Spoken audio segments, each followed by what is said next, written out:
너무 유명한 본문이죠. 어떤 내용인지는 아마 다들 잘 아실 겁니다. 예수님께서 제자들과 그리고 예수님의 어머니 마리아도 있었죠. 가나에서 열린 혼인잔치에 참여하게 됩니다. 그런데 포도주가 이제 떨어지게 되죠.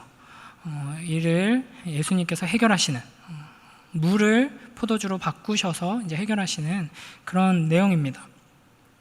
이게 이제 예수님께서 행하신 첫 번째 기적 이야기입니다. 영국의 어떤 시인은 이 사건을 한 문장으로 이렇게 아름답게 표현했습니다. 한번 들어보세요. 수줍은 물이 자신의 창조주를 만나자 얼굴이 붉어졌다. 너무 멋지죠? 그러니까 이 짧은 하나의 문장 안에 이 사건에 대한 일종의 신학적인 해석이 들어가 있습니다.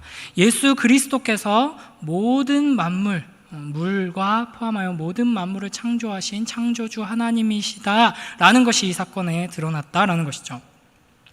또 이 물로 포도주를 만드신 사건 하면은 떠오르는 찬양이 하나 있죠. 요즘은 잘 안 부르는 것 같은데, 예수님이 말씀하시니 물이 변하여 포도주 됐네. 그렇죠? 물론 이제 정확하게 말하면 하나님께서 창조하실 때의 모습처럼 예수님의 말씀으로 폭풍을 잠잠케 하신 것처럼 말씀으로 포도주를 만드신 건 아니죠. 하인에게 명령하셔서 이렇게 되도록 하셨는데, 이제 뒤에 후렴구에 보면 나에게도 말씀하셔서 새롭게 변화시켜 주소서. 이것도 일종의 이 사건에 대한 해석을 담고 있다고 볼 수 있겠죠. 그러니까 물이 포도주가 된 게 이렇게 새롭게 된 거라고 생각을 하는 것 같아요. 그래서 그렇게 변화시켜 주신 놀라운 능력을 보여주신 것처럼 나도 이제 새롭게 변화시켜 주소서, 이런 고백을 담고 있습니다.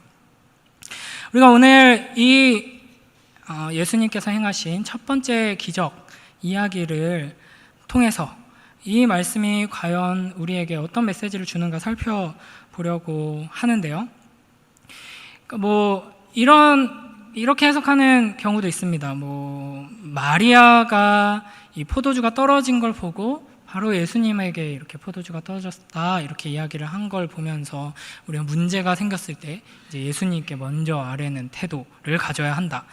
틀린 말은 아니죠. 중요한 적용 중에 하나라고 할 수 있습니다. 그리고 하인들에게 적용을 해서 이제 하인들이 예수님 말씀에 순종하였고 그 순종을 통해서 하나님께서 이 놀라운 기적을 이루셨다. 그러므로 우리도 이 하인들처럼 예수님 말씀에 순종해야 한다. 이해되지 못한다고 대들고 안 하고 이러면 안 된다. 이런 적용도 참 좋습니다. 그러나 우리가 오늘 살펴볼 지점은 왜 이 기적을 이루셨는가 라는 것이죠. 왜 물을 포도주로 바꾸셨는가? 왜 결혼 잔치에서 이 포도주를 물로 바꾸셨는가 하는 지점입니다. 제가 이제 수요 기도회 할 때마다 이제 올해 들어서 요한복음을 1장 1절부터 쭉 이제 강해를 하고 있거든요. 이제 모르시는 분은 이제 수요 기도회를 좀 나와 보시면 알 수 있습니다. 근데 이제 지금 제가 세보니까 요한복음 1장 1절부터 순서대로 14번을 말씀을 전했어요. 근데 진도가 아직 2장까지 못 오고 아직 1장에 머물러 있거든요. 이제 앞으로도 한 2번이나 3번 정도는 더 해야지 1장이 끝날 것 같습니다. 물론 이제 요한복음이 굉장히 어려운 책입니다. 많은 내용들이 함축적으로 담겨 있기도 하고요. 무엇보다도 요한복음의 전체 구조를 살펴보면 1장이 서론의 역할을 하고 마지막 21장이 이제 어떤 마무리의 역할을 하고 이제 2장부터 20장까지가 이제 본론인데, 1장에 요한복음 전체 본론에 해당하는 부분에서 다루고 있는 중요한 여러 가지 주제와 내용과 개념들에 대해서 1장에서 다 설명을 하고 다루고 있습니다. 그래서 이제 다뤄야 할 내용들이 상당히 많죠. 이 요한복음의 본론은 크게 두 파트로 나눌 수가 있습니다. 이제 앞에 2장부터 12장까지 나누고요.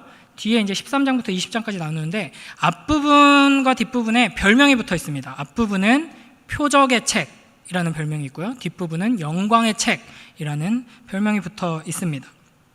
앞에 이제 표적의 책에는 7가지의 표적이 등장합니다. 오늘 우리가 읽은 이 본문이 첫 번째 표적이고요. 두 번째는 뭘까요? 가버나움에서 왕의 신하의 아들을 고치신 사건입니다. 세 번째는 뭘까요? 제가 달란트를 드리겠습니다. 세 번째. 네, 아무튼 달란트 필요 없으시죠? 네. 그 베데스다에서 38년 된 병자를 고치신 사건. 그리고 오병이어 무리를 걸으시고 장님의 눈을 뜨게 하시고 마지막 일곱 번째로 나사로를 살리십니다. 이 일곱 가지의 놀라운 기적을 요한복음은 표적이다라고 표현하고 있습니다. 그러니까 기적은 뭐 미라클이죠.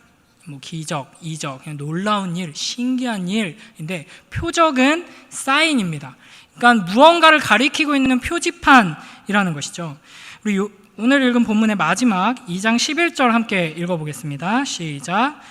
예수께서 이 첫 표적을 갈릴리 가나에서 행하여 그의 영광을 나타내심에 제자들이 그를 믿으니라. 아멘. 그러니까 우리가 읽은 이 오늘의 본문에 등장하는 이 놀라운 사건은 요한복음의 본론을 시작하는 이제 첫 표적인 것입니다. 그래서 예수님께서 어떤 분이신가를 드러내주는 이 요한복음 전체 이야기의 문을 여는 사건이면서 이제 무언가를 가리키고 표시하는 이제 표적이라는 것이죠. 오병이어 사건도 마찬가지로 표적인데요. 이 사건 이후에 많은 사람들이 무리들이 예수님을 막 쫓아옵니다. 찾아오면서 예수님을 왕으로 삼으려고 하죠. 그때 예수님께서 그 무리들을 보면서 이렇게 말씀하십니다. 요한복음 6장 26절에 너희가 나를 찾는 것은 표적을 본 까닭이 아니요 떡을 먹고 배부른 까닭이로다.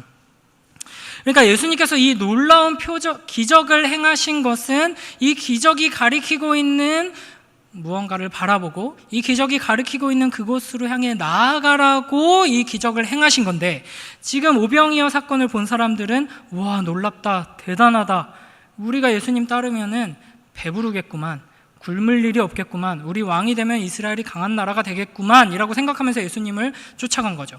예수님이 오병이어 기적을 통해 짠 하고 가르쳐 주셨는데 그 손가락을 보면서 손가락 하나만 더 펴주세요, 이쪽 손도 펴주세요 하면서 손가락에 매달리고 있는 모습을 이렇게 지적하고 계시는 것입니다. 그러니까 우리는 이 예수님의 기적들을 살피면서 그냥 놀랍다, 대단하다, 역시 예수님은 최고야 정도로 머물면 안 된다는 것이죠. 왜 예수님께서는 이와 같은 기적을 행하셨는가, 이것을 통해 우리는 무엇을 바라보고 어디로 가야 하는가를 알아야 하는 것입니다. 오늘 우리에게 성령 하나님께서 이와 같은 은혜를 풍성히 베풀어 주시길 주님의 이름으로 축원합니다. 먼저 본문을 보겠습니다. 첫 번째로 이제 사흘째 되던 날이라고 하면서 이 사건이 시작됩니다. 이제 사흘째 되던 날에 하루 이틀 사흘, 이제 3일이죠. 사흘째 되던 날에 이 표적을 행하셨다는 건데요. 이런 식으로 날짜를 계산하는 표현이 앞에 1장에서부터 쭉 이어지고 있습니다. 그래서 이제 1장 19절에 세례 요한이 이제 증언하는 그런 장면으로부터 이야기가 시작되어서 29절에 이튿날이라고 하면서 그 다음날 이야기가 시작되죠. 그 다음에 35절에 또 이튿날 하면서 그 다음날 이야기가 시작됩니다. 그리고 43절에 이튿날 하면서 그 다음날 이야기가 시작됩니다. 지금 몇째 날까지 왔죠? 네, 넷째 날까지 왔습니다. 그리고 나서 2장에 가면서 사흘째 되던 날, 하루, 이틀, 사흘째 되던 날이라고 하면서 이야기가 시작됩니다. 오늘 우리가 읽은 본문은 몇 번째 날에 시작되는 이야기죠?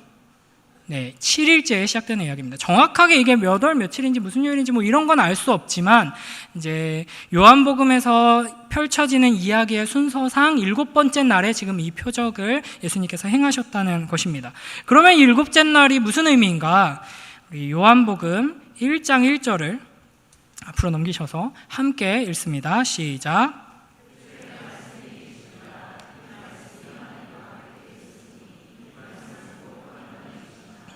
아멘.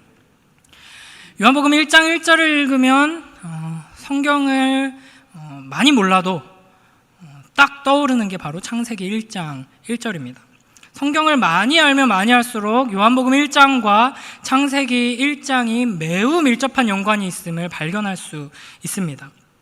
그러니까 하나님께서는 우리에게 요한복음을 주시면서 의도적으로 이 창세기를 떠올릴 수 있도록 하셨고, 이제 예수 그리스도께서 온 세상을 창조하신 하나님의 말씀이시다, 창조주 하나님이시다라는 것을 요한복음에서도 동일하게 선포하며 이야기를 시작하고 있습니다. 이런 맥락 속에서 7번째 날에 이와 같은 일이 일어났다라고 하는 것은 어떤 의미가 있을까요? 창조의 7번째 날에 하나님께서 그 창조를 완성하시고 안식하셨던 것과 연결할 수 있도록 하고 있는 것입니다. 그렇다면 예수 그리스도께서 물로 포도주를 바꾸신 이 사건의 의미는 무엇인가? 예수님께서는 창조주 하나님이시다. 처음 하나님께서 창조하시고 안식하셨는데 지금은 우리에게 그 안식이 없죠. 죄 때문에 타락하여서 모든 것이 망가져버리고 우리에게는 안식이 없습니다. 그 안식을 다시 회복시키시는, 재창조의 역사를 이루시는 창조주 하나님이시다라는 것을 이 사건을 통해서 보여주고 있는 것입니다. 그래서 요한복음에 보면은 예수님께서 안식일에 병자를 치유하시는 사건들이 계속 반복적으로 등장을 합니다. 그것 때문에 이제 바리새인들이나 유대 지도자들에게 굉장히 핍박을 받음에도 불구하고 예수님께서는 안식일에 병든 자를 치유하시죠. 아까 말했던 베데스다 38년 된 병자도, 이제 날 때부터 눈 멀었던 자도 안식일에 치유를 하십니다. 이로써 예수 그리스도는 안식일에 그 안식을 우리에게 가져오는, 안진뱅이나 눈먼 자나 우리가 처한 이 모든 비참한 상황이 바로 하나님께서 창조하셨던 본래 완성했다라고 누리셨던 그 안식이 사라졌기 때문인 것이죠. 그것을 다시 회복시키시는 주님으로 오셨다라는 걸 예수님께서는 계속해서 보여주고 계신 것이죠. 사흘째 되던 날 하는 지점에서 또 한 가지 우리는 살펴볼 수 있는 게 있습니다. 사실 앞에서는 이튿날 이렇게 3번 반복하고 나서 이제 사흘째 되던 날이라고 2장을 시작하면서 갑자기 등장하죠. 이 요한복음을 처음 받아서 읽었던 초대교회 성도들의 입장에서, 물론 우리들의 입장에서도 마찬가지입니다. 사흘째 되던 날이라는 표현을 듣는 순간 가장 먼저 연관되면서 떠올랐던 게 무엇일까요? 예수님의 부활입니다. 장사한 지 사흘 만에 죽은 자 가운데서 살아나신 그 예수 그리스도. 그러니까 물이 포도주가 되는 이 기적은 표적인데 무엇을 가리키고 있느냐? 예수 그리스도는 창조를 완성하시고 회복하시는 하나님이시다, 구원자시다. 그걸 어떻게 이루시느냐? 예수 그리스도의 부활로서 이 안식을 우리에게 가져오시는 분이시다, 이걸 보여주고 있습니다. 정말 그러한지 본문을 자세하게 또 살펴보면서 확인해 보도록 하겠습니다. 먼저 1절, 2절을 보면 이제 갈릴리 가나에 이제 결혼식이 있어서 예수님과 예수님의 제자들이 초대받아서 가게 됩니다. 어머니도 같이 초대받아서 왔다고 되어 있지는 않고요. 어머니는 그냥 거기 계셨습니다. 이제 아마도 이제 갈릴리라는 지역이 굉장히 외진 촌구석이죠. 거기에 있는 가나라는 동네입니다.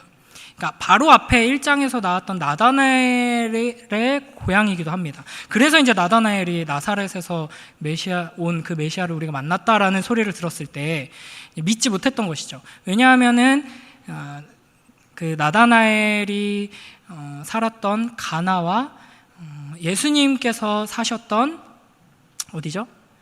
네, 나사렛.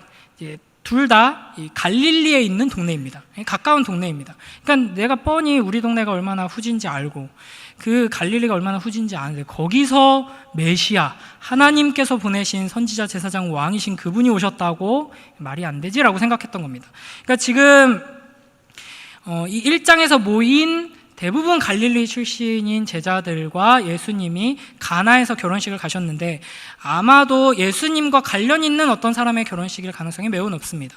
그래서 마리아는 초대받아서 지금 손님으로 온 게 아니라 어떤 역할을, 이제 이 결혼식을 위한 어떤 역할을 감당하는 일을 하고 있는 걸로 보입니다.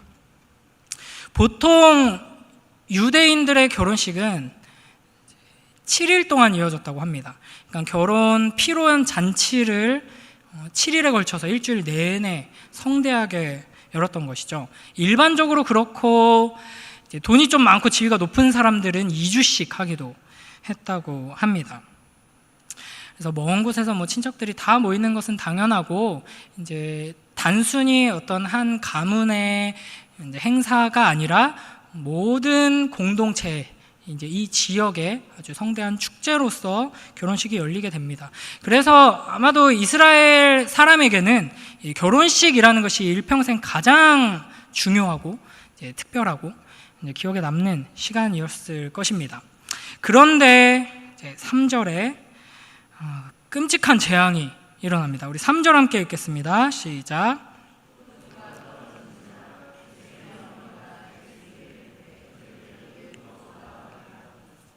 아멘. 포도주가 떨어졌습니다. 네, 제가 이제 포도주가 떨어진 이 상황을 끔찍한 재앙이라고 표현을 했죠. 이제 크게 과장된 표현이 아닙니다. 이 시대 유대인들의 문화 전통을 생각해 보면 이게 어느 정도 심각한 사건이냐면 이제 기록에 의하면 이렇게 결혼식을 하고 결혼 잔치를 하는데 포도주가 떨어져서 신부 측에서 신랑을 법정에 고소하는 경우도 있었다고 합니다. 이제 그만큼 결혼식을 하는데 포도주가 중요하고 포도주가 떨어진다는 것은 이제 잔치가 끝났다, 잔치를 더 이상 할 수 없다라는 것을 의미할 뿐 아니라 굉장한 수치고 아주 심각한 문제였던 것이죠. 그러니까 지금 우리의 문화적인 이제 렌즈로 이 상황을 보면은 포도주 떨어진 게 뭐가 그렇게 대수냐, 그냥 뭐 소주나 맥주 이렇게 먹으면 되지 않냐라고 생각할 수도 있고, 술이 뭐가 중요하냐, 우리 이렇게 좋은 사람들끼리 모여서 함께하는 게 중요하지 라고 생각할 수도 있습니다. 그러나 이제 이 성경의 문화적인 맥락에서 보면은 포도주는 아주 중요한 의미를 가지고 있다는 것이죠. 매우 심각한 문제, 아주 수치스러운 일이 지금 일어난 것입니다. 이 가운데 예수님께서 이 문제를 해결하시면서 포도주를 만들어 주신 것이죠. 근데 여러분, 이게 좀 이상하다 여겨본 적 없으신가요? 그러니까 예수님께서 처음으로 행하신 기적이 술을 만드는 일이었습니다. 그러니까 예를 들어서 우리가 이제 잠룡이라고 하죠. 잠룡. 이제 정치 시사 용어로. 그래서 이제 대권에 도전할 법한 인기가 있는 어떤 사람이 이제 내가 대권에 도전하겠다, 내가 정치에 뛰어들겠다라고 공식적으로 선언하면서 제일 먼저 행하는 일이 이제 잔치집마다 찾아다니면서 쇠주 한 박스, 맥주 한 박스, 양주 한 박스씩 선물하면서 우리의 축제는 계속돼야 합니다라고 이제 구호를 외쳤다. 한번 상상을 해보세요. 이제 실제로 어떤 영향력 있는 어떤 사람이 내가 대통령에 도전하겠다라고 하면서 그런 식으로 첫 행보를 시작했다면, 이 사람은 정말 훌륭한 정치인이 될 것 같다, 기대가 된다. 혹은 참으로 성경적이며 기독교적인 지도자가 되겠구나라는 기대가 되시나요? 전혀 안 되시죠? 아주 이 사회를 타락시킬 위험한 인물이라고 생각될 겁니다. 그러시죠? 고개를 격하게 끄덕거리는 분들이 계시는데 예수님께서 그렇게 시작하셨습니다. 고개를 끄덕이신 분들, 예수님께서 첫 행보를, 첫 놀라운 기적을 잔치집에 가서 술을 만드셨습니다. 이게 과연 어떤 의미일까? 우리는 이 결혼식이 과연 어떤 의미를 가지고 있는가, 이 성경의 맥락에서, 그리고 포도주가 과연 어떤 의미를 가지고 있는가를 확인한 뒤에 이제 그 렌즈를 가지고 예수님께서 결혼식에서 물로 포도주를 만드신 사건이 의미하는 바를 이제 생각해 봐야 할 것입니다. 먼저 이 결혼이라는 것은 성경 전체를 통틀어서 가장 중요한 주제 중에 하나입니다. 그래서 하나님께서는 이 세상을 창조하시고 사람을 남자와 여자로 지으셨죠. 하나님의 형상을 따라 남자와 여자로 지으십니다. 그리고 한 남자와 한 여자가 이제 결혼으로 한 몸이 되어서 가정을 이루게 하십니다. 이 결혼 제도를 통해 이루어진 가정, 한 남자와 한 여자를 통해 이루어진 시작된 이 가정이 바로 하나님의 창조 원리이며 모든 인간 사회의 기초 단위가 됩니다. 그렇기 때문에 이제 여러 가지 시대적인 흐름 속에서 한 남자와 한 여자의 결혼을 경시하거나 부정하거나 무너뜨리는 시도는 그 사회를 근본부터 무너뜨리는 일이 될 수밖에 없습니다. 뿐만 아니라 이 한 남자와 한 여자의 결혼이라는 모티프는 하나님과 하나님의 백성, 하나님과 교회가 어떤 관계인가를 설명하는 것으로 성경에서 반복적으로 계속 사용되게 됩니다. 그래서 하나님은 신랑이시고 이스라엘은 신부고, 예수 그리스도는 우리의 신랑이시고 교회는 그리스도의 신부입니다. 하나님의 신부인 이스라엘을 하나님께서는 애굽에서 건지시고 시내 산으로 데려가셔서 그 시내 산에서 모세를 중매자로 하여서 혼인의 서약을 맺습니다. 그게 하나님께서 시내 산에서 주신 율법이고 십계명이죠. 그리고 결혼식을 행합니다. 그러나 하나님의 신부가 된 그 놀라운 영광과 은혜를 누린 이스라엘은 하나님을 배반하고 반역하고 바람을 피죠. 우상을 숭배합니다. 우상을 사랑하고 오직 하나님에게서만 찾고 누려야 할 그 만족을 엉뚱한 곳에서, 더러운 우상에게서 찾고, 그럼으로써 하나님을 상처 입히게 되죠.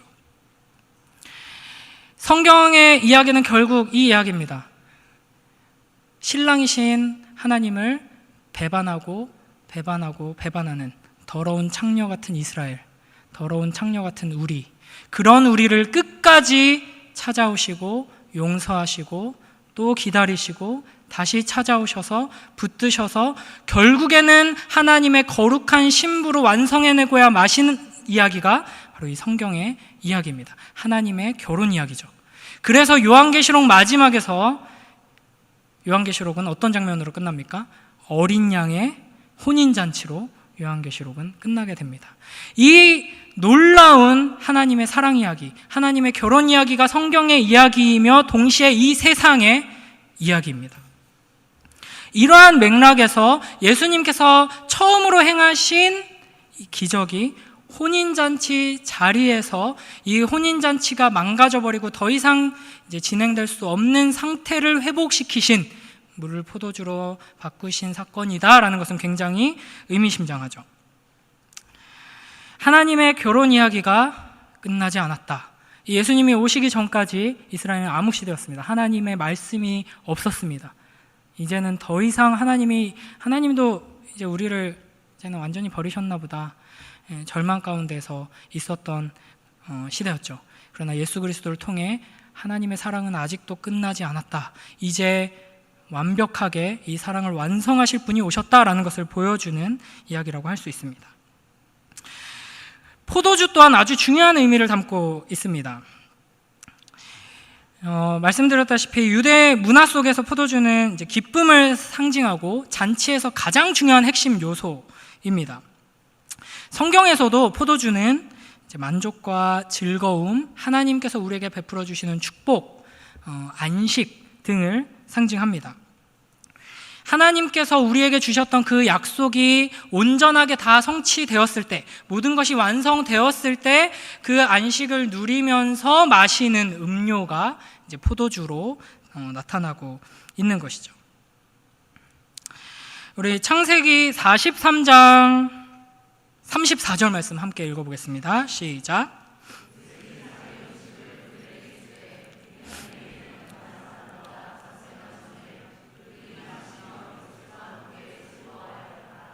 아멘. 여기 마지막에 즐거워하였더라 라고 번역되어 있는데, 이걸 직역하면 취했다입니다. 술에 취한 것이죠. 그러니까 성경은 이제 술에 취하다, 포도주를 진창 마시고 취한다라는 것을 저 녀석들, 한심한 녀석들 하는 시각으로 보지 않고 하나님께서 주시는 만족을 누리는 것으로 긍정적으로 다루는 부분이 상당히 많이 있습니다. 아가서 5장 1절도 함께 읽어볼까요? 시작.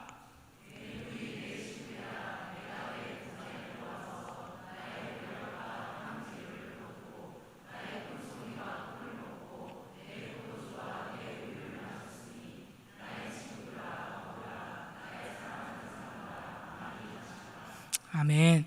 여기에서도 많이 마시라 라는 말이 이제 직역하면 많이 마셔서 취해라 입니다. 지금 이 아가서 5장 1절 말씀이 사탄의 유혹이 아니죠. 너네 와가지고 술 진창 마시고 취해라, 내가 너희를 넘어뜨리겠다, 하나님께서 멀어지게 하겠다, 이게 아닙니다. 신랑의 초청이고 하나님의 말씀입니다. 하나님께서 우리를 이와 같은 자리로 하나님의 놀라운 은혜 가운데로 초청하신다 하는 것을 포도주를 마음껏 마시고 취하는 것으로 성경이 표현하고 있다는 것이죠. 그러니까 이제 앞으로 우리가 성찬식을 할 때는 조그만 컵에다가 홀짝홀짝 마시는 것이 아니라 각자 큰 텀블러를 가지고 와서 벌컥벌컥 마시면서 이제 취하는 것이 하나님께서 우리에게 주시는 은혜가 얼마나 놀라운 것인가를 풍성히 드러내는 것이 될 줄로 믿습니다. 네. 넘어오지 않으시는군요. 그런 거는 아니죠. 그러니까 우리가 죄 가운데 있기 때문에 그렇습니다. 성경은 분명하게 이 포도주를 마시고 포도가 풍성하고 취하는 것을 매우 긍정적으로 우리가 소망해야 하는 것, 하나님께서 모든 걸 완성하셨을 때, 축복이 풍성할 때 우리가 누릴 수 있는 것으로 이야기하지만 지금 우리의 상태는 그렇지가 않죠. 그래서 지난주 담임목사님 설교를 우리가 기억해 보면 노아가 술을 마시고 벌거벗은 채 취했잖아요. 그러니까 사실 성경 본문이 그 장면을 이야기하고 있는 뉘앙스는 굉장히 그냥 건조합니다. 노아는 벌거벗고 술을 마시고 취한 겁니다. 이런 구절들과 연관해서 생각했을 때 취했으니까 잘못됐다라고 볼 수는 없죠. 아마도 노아는 자기 자신이 새로운 아담이라고 생각했을 겁니다. 왜냐하면 모든 것을 다 멸망시키시고 노아로부터 다시 새로 시작하셨잖아요. 그러니까 내가 새로운 아담이구나, 이제 하나님께서 나로부터 하나님의 그 창조의 완성, 그 안식의 확장을 시작하시는구나 라고 생각해서 노아가 이제 아담 코스프레를 한 거죠. 아담 코스프레를 하려면 뭘 입어야 되죠? 아무것도 안 입어야 됩니다. 그래서 다 벗고 이제 하나님께서 모든 것을 나에게 허락하셨으니 부족한 게 없다, 나는 이제 하나님께서 모든 걸 누린다 하면서 마시고 취한 거죠. 요거 자체는 노아의 입장에서는 그럴 수 있었던 것 같습니다. 그러나 노아는 첫째 아담이 아니었고 노아는 죄가 여전히 있었죠. 그렇기 때문에 그 벌거벗음은 아름다운 하나님과 허물없는 교제를 상징하는 것이 아니라 수치를 상징하는 것이 되는 것입니다. 지금 우리도 마찬가지죠. 우리가 포도주를 많이 마시고 취함으로써 하나님의 나라를 경험하는 것이 아니라 우리의 이제 죄인됨을 이제 분명하게 드러낼 수밖에 없는 것입니다. 그럼에도 불구하고 우리의 문화적인 선입견을 가지고 아까 제가 예를 들었듯이 어떤 이제 누군가가 나타나서 포도주를 막 이렇게 잔치집마다 나눠주면서 기뻐하십시오라고 하면서 행보를 시작했을 때 이제 우리의 이제 문화적인 그리고 한국교회가 가지고 있는 기독교적인 관점으로 봤을 때는 정말로 나쁜 짓이지만 이 성경의 관점에서 그걸 해석했을 때는 저거는 메시아만이 할 수 있는 일인데 라고 우리가 인식할 수 있어야 한다는 겁니다. 그래서 우리 신명기 29장 5절 6절도 한번 읽어볼까요? 시작.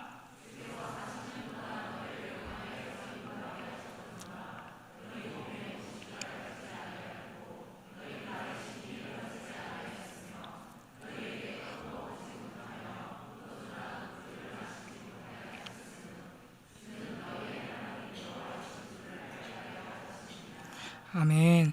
이 신명기 29장 요 본문의 말씀은 이제 이스라엘이 광야를 통과하는 동안 하나님께서 입을 것과 먹을 것을 주셨다라고 말하죠. 그러나 포도주는 금지됩니다. 신명기 14장 23절에서는 하나님께서 포도주를 허락하십니다.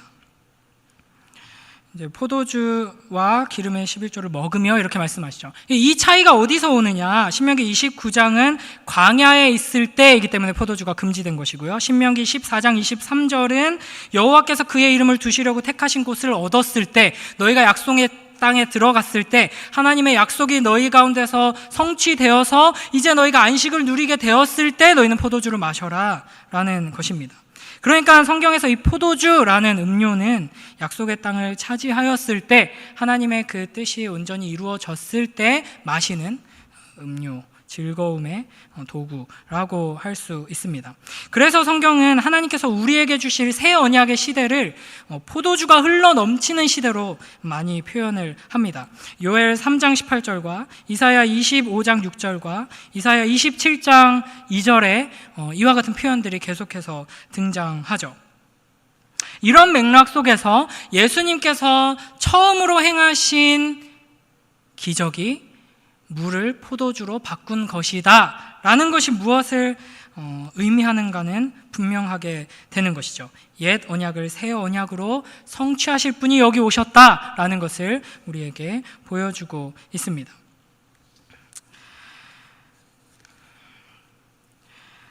요한복음 19장 28절 30절에도 이제 예수님께서 신포도주를 드시죠. 신포도주를 드시고 30절만 우리 한번 같이 읽어볼까요? 시작.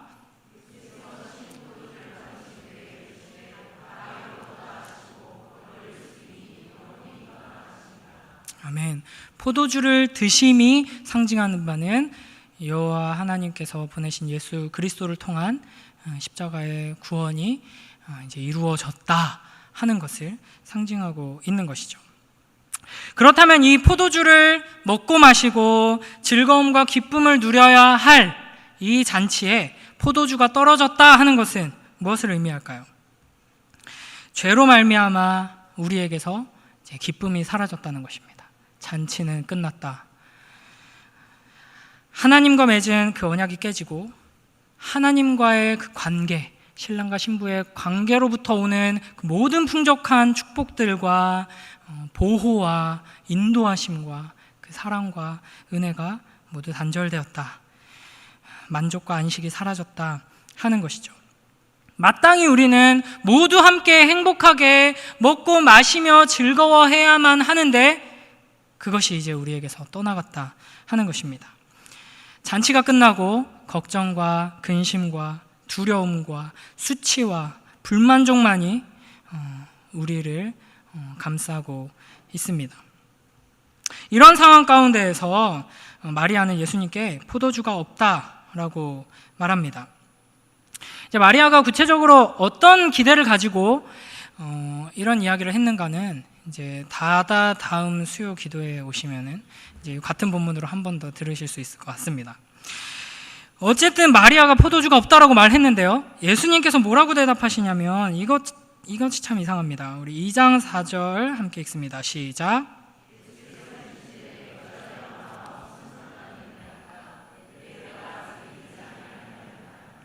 아멘. 지금 이 포도주가 떨어졌다라는 게 우리가 감이 잘 안 오지만 어쨌든 억지로 한번 이해를 해보세요. 아주 심각한 일, 일생일 때 가장 중요한 사건 속에서 가장 수치스러운 상황이 벌어진 거입니다. 그런 상황 속에서 마리아가 자기 아들한테, 게다가 그냥 아들이 아니죠. 마리아는 메시아임을 어려서부터 알고 있고 기대하는 마음을 가지고 이제 예수와 30년 이상을 함께 했습니다. 그 아들에게 야, 포도주가 떨어졌대라고 말하는 게 못할 말이 아니죠. 그런데 예수님은 어머니한테 못할 말을 합니다. 여자여. 그리고 이어서 하는 말이 나와 무슨 상관이 있나이까? 이 잔치가 나랑 무슨 상관이 있습니까? 라는 의미가 아니라 마리아한테 하는 말입니다. 당신과 내가 무슨 상관입니까? 그러니까 이것만 들으면 굉장히 상처되는 말이죠. 이제 사춘기 아들이 방문을 쾅 닫고 들어가면서 뭔데 내가 무슨 상관인데 하면서 들어가는 것처럼 이제 아주 상처가 되는 말입니다. 물론 이 여자여라는 표현은 뭐 이 여자가 이런 식으로 뭐 되게 나쁜 말은 아니고 아주 존중하는 표현입니다. 그런데 자기 엄마한테 여자여 이렇게 존중하는 표현을 했다는 것은 지금 상당히 딱딱하게 거리를 두면서 얘기를 하고 있다는 것이죠. 예수님께서 왜 이런 식의 말씀을 하셨는가? 예수님은 이 지점에서 더 이상 마리아의 육적인 아들이 아니다라는 것입니다. 예수님께서 이와 똑같이 거리를 두는 표현을 십자가 위에서도 하셨습니다. 여자여라고 마리아를 부르면서 요한에게 어머니를 부탁한다 라고 이야기를 했죠. 그때와 뉘앙스가 좀 다르지만 목적은 거의 비슷합니다. 거리를 두려는 것입니다. 십자가 위에서는 이제 마리아를 위한 배려였죠. 우리가 도저히 상상할 수 없지만 30년을 곁에 두고 키운, 게다가 이제 요셉은 아주 일찍 세상을 먼저 떠났습니다. 그래서 예수님은 이제 장남의 역할일 뿐 아니라 가장의 역할을 감당했었죠. 마리아는 자기의 모든 삶을 예수님에게 이제 의탁했을 겁니다. 자기의 아들이자 남편의 역할을 하는 예수님께. 그 아들이 십자가에서 끔찍하게 죽어가는 모습을 보면서 설사 그 아들 하나님께서 보내셔서 하나님께서 쓰시는 메시아라는 걸 알았던들 그게 무슨 소용입니까? 그 어미의 마음은 찢어졌을 겁니다. 그 어미를 향해서 예수님은 여자여 라고 하면서 내가 단지 당신의 뱃속에서 10달 있다 나온 그 아들만이 아닙니다. 나는 하나님의 아들로서 지금 여기에 있습니다. 그러니 너무 아파하지 마세요 라는 의미로 어머니와 한 걸음 거리를 두면서 여자여 부른 것이죠. 이 지점에서도 비슷합니다. 여자여 라고 하면서 지금까지는 당신이 나한테 이런저런 거 부탁하면 나는 당연히 당신을 사랑하고 순종하며 그 말을 듣고 했지만 이제 나는 더 이상 한 개인 당신의 아들 예수가 아니라 하나님의 아들 메시아로서 사역을 시작합니다 라는 것을 선언하고 있는 것입니다. 자신의 하나님의 아들됨을 마리아의 육적인 아들됨보다 우선하고 높이면서 마리아와의 거리를 두고 있는 것이죠. 그러면서 4절에 아주 중요한 표현이 등장합니다. 내 때가 아직 이르지 아니하였나이다. 요한복음에서는 내 때라는 표현이 7번 등장합니다.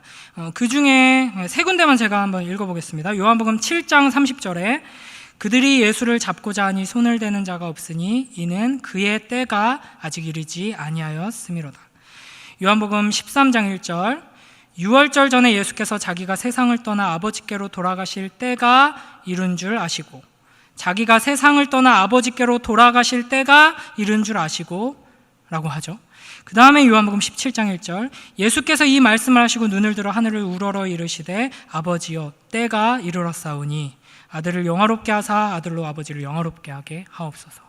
요한복음에서 예수님께서 7번 반복해서 말씀하시는 내 때는 하나님께서 영광 받으시는 때입니다. 예수 그리스도의 고난과 십자가에서 찢겨 죽으심을 통해 하나님의 영광이 드러나는 그 때를 말씀하는 것이죠. 그래서 이 지점에서 예수님이 아직 내 때가 이르지 않았습니다 라는 것은 이 십자가를 향하여서 내가 아직 십자가에서 죽을 때가 되지 않았다 이런 의미라고 볼 수 있죠.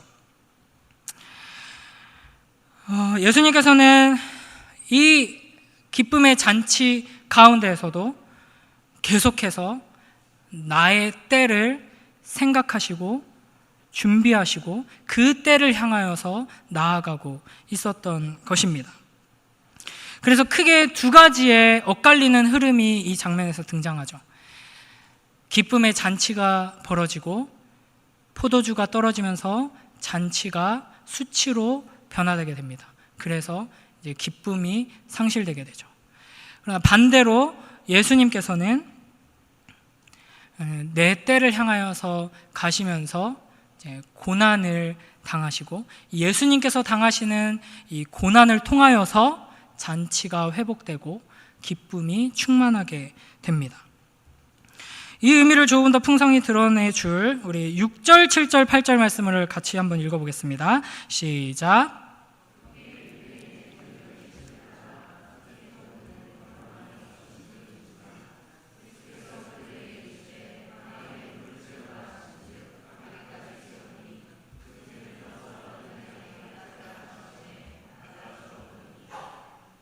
아멘. 여기에 등장하는 돌 항아리, 이것은 유대인의 정결 예식에 사용하는 돌 항아리입니다.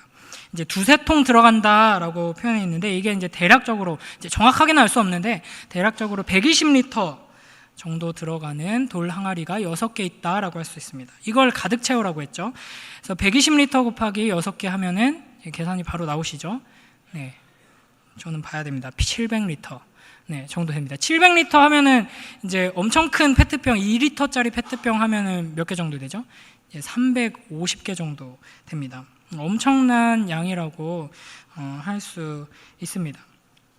그러니까 하나님께서 이 수치를 기쁨으로, 물을 포도주로 바꿔주실 때 얼마나 풍성하게 역사하시는가를 또 이 지점에서 우리가 볼 수 있습니다. 그래서 창세기 49장 11절 12절 말씀을 보시면 함께 읽겠습니다. 시작. 그의 나귀를 포도나무에 메어 그의 암나귀 새끼를 아름다운 포도나무에 맬 것이며 또 그 옷을 포도주에 빨며 그의 복장을 포도즙에 빨리로다. 그의 눈은 포도주로 인하여 붉겠고 그의 이는 우유로 말미암아 해로다. 아멘. 유다 지파에서 나올 메시아를 예언하는 말씀입니다. 그 메시아가 이룩하게 될 그 하나님의 나라, 그 시대가 얼마나 풍성할지를 예언하고 있는 것이죠. 포도주가 너무 많아서, 그러니까 지금까지는 너희가 포도주를 못 마셨지만 걱정 마, 메시아가 오면 너희가 이제 포도주를 홀짝홀짝 마실 수 있을 거야 정도가 아닙니다. 포도주가 얼마나 풍성하냐면 그 옷을 포도주로 빨 정도로 포도주가 풍성하게 됩니다. 저는 이 지점에서 그 스페인의 토마토 축제가 떠오르더라고요. 도대체 먹을 것 같고 저게 뭐 하는 짓인가 볼 때마다 생각하긴 하지만, 근데 토마토를 온 도시에서 막 집어 던지고 막 밟고 막 하면서 축제를 벌이잖아요. 하나님께서 우리에게 주시는 그 언약이 성취된 하나님 나라의 모습이 바로 그와 같다라는 것입니다.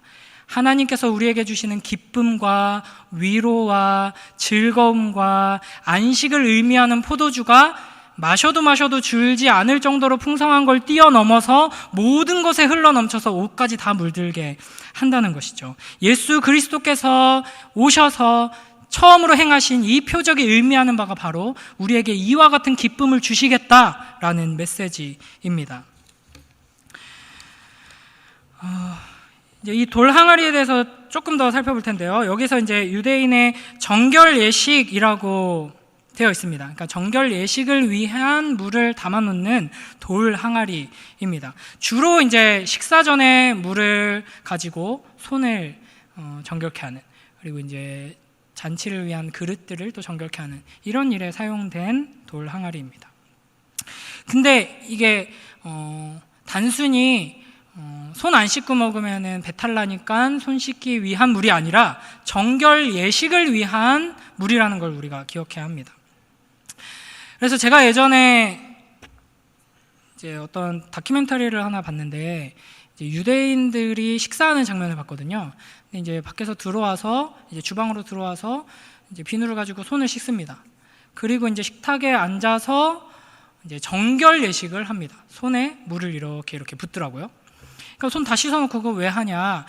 그러니까 이 정결 예식을 통해서 우리가 혹시 부정한 것을 만지지 않았을까? 그러면 안 된다. 부정한 것을 만지고 그걸 먹으면 부정한 것이 몸에 들어가고 부정하게 된다. 하나님 앞에서 성결해야 한다. 그러면 어떻게 해야 되느냐? 자기들끼리 정한 거죠. 그래서 물을 이렇게 부으면서 정결 예식을 하는 겁니다.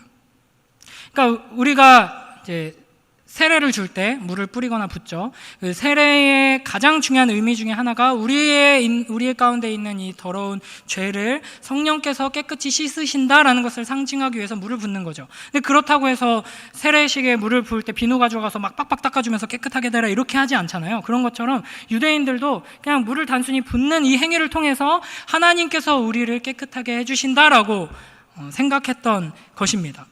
이것이 상징하는 이제 유대인들의 율법을 향한 잘못된 인식들, 율법주의를 예수님께서 지적하시면서 이 표적을 이루고 계신 것입니다.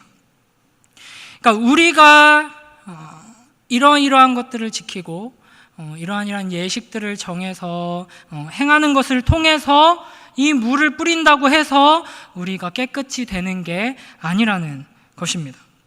오직 예수 그리스도께서 만드신 그 포도주로 말미암아 우리는 깨끗이 될 수 있다 하는 것을 예수님께서는 보여주십니다.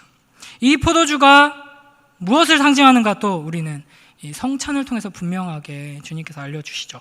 예수 그리스도의 그 보혈의 피로서만이 우리의 이 더러움이 씻어질 수 있다라는 것입니다. 예수 그리스도의 보혈의 피로 우리의 이 더럽고 끔찍한 죄가 씻어져야지만이 우리는 하나님 앞에 나아갈 수 있고 하나님과 깨어진 이 아름다운 관계가 다시 회복될 수 있다라는 것입니다. 그 문제가 해결되지 않고는 우리에게는 절대 기쁨이 있을 수 없다, 잔치가 있을 수 없다, 안식이 있을 수 없다라는 것을 이 본문은 우리에게 분명히 보여주고 있습니다. 우리는 이 예수님의 첫 번째 표적을 통하여서 두 가지를 분명하게 확인해야 합니다. 첫 번째는 우리는 지금 기쁨을 상실한 상태다라는 것입니다.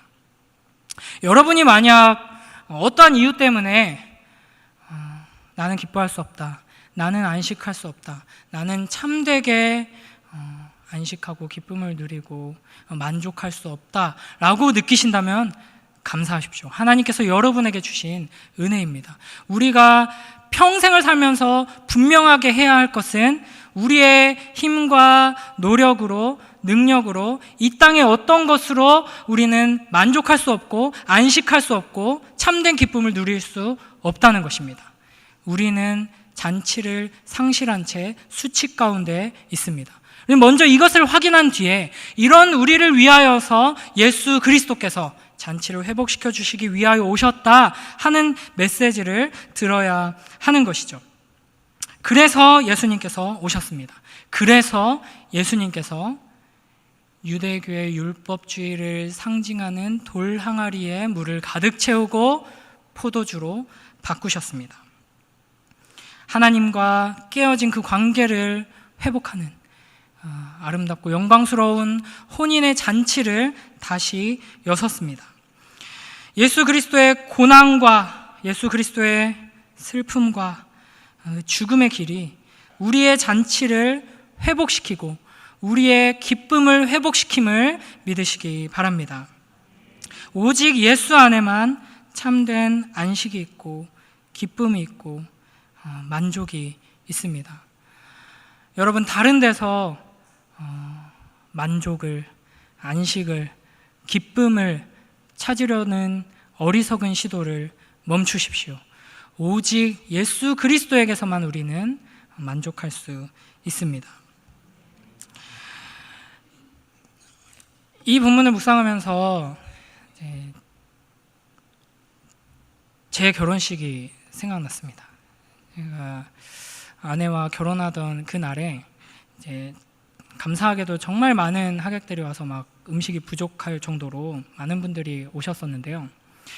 신부 측 지인들과 어르신들한테 제가 제일 많이 들었던 소리가 제 기억에는 신랑 표정이 너무 이쁘다라는 얘기를 계속 들었어요. 근데 저 정도로 이렇게 외모를 가지고 있으면 보통은 신랑이 너무 잘생겼다, 뭐 이런 이야기를 듣는 게 상식인데, 표정이 얼마나 행복해 보였으면 지나가시는 어르신들이 아이고 신랑 표정이 너무 예쁘네, 너무 좋네, 막 이런 말씀을 하시더라고요. 물론 긴장하고 굉장히 피곤하고 무거운 마음도 있었습니다. 뭐 가진 것도 없이 전도사가 귀한 아내를 얻어서 결혼하는데 참 무겁죠. 그러나 기쁨이 너무 컸기 때문에 제가 숨길 수가 없었습니다. 입이 거의 귀에 걸려가지고 하루 종일 그렇게 웃으면서 다녔던 기억이 납니다. 물론 지금도 아내를 볼 때마다 그와 같은 감격이 되살아나서 기뻐하며 감격하며 감사합니다.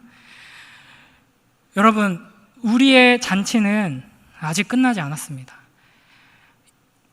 잔치가 끝나버려서 수치 가운데서, 두려움 가운데서, 고통 가운데서 신음하고 있는 우리를 하나님께서는 그냥 내버려 두지 않으시고 이 잔치를 다시 회복하기 위하여서, 더러운 창녀 같은 우리들을 위하여서 그 신실한 신랑 예수 그리스도를 보내주셨습니다. 그래서 여러분은 그 잔치를 살아가는 사람들인 겁니다. 그렇기 때문에 여러분, 뭐 어떤 문제가 있건, 뭐 너무 피곤하다, 뭐 이런 문제가 지금 우리 앞에 가로막고 있다, 이런 걱정거리가 있다, 이게 너무 힘들다. 힘들죠. 어렵죠. 그러나 기뻐할 수 있는 것입니다. 왜냐하면 이런 나를 위하여서 여기까지 와주신 그 신실하고 거룩하고 아름다운 신랑이 지금 여기에 있기 때문입니다.